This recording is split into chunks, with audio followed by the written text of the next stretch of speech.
আমার বাড়ির সবথেকে ফেভারিট জিনিস আজকে তোমাদের সাথে শেয়ার করব।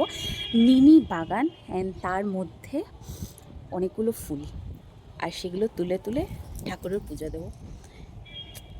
লাকি হওয়া চাই, এই ফুল ফুটেছে, দেখো কত জবা ফুল লাগিয়েছে আমার বর। জবা ফুলের গাছ। ধীরে ধীরে গরমকাল পড়ছে না, ওই জন্য জবা ফুল থেকে বেশি হয়।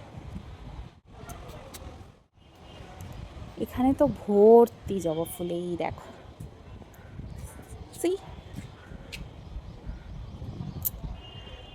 চলো এগুলো এক এক করে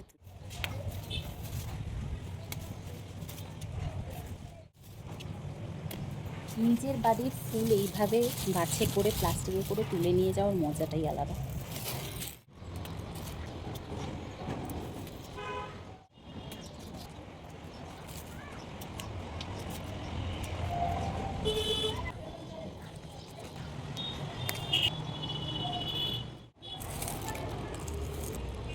ফুলগুলো সবে হওয়া স্টার্ট হয়েছে, পুরো ভরে যায় এই গাছটা।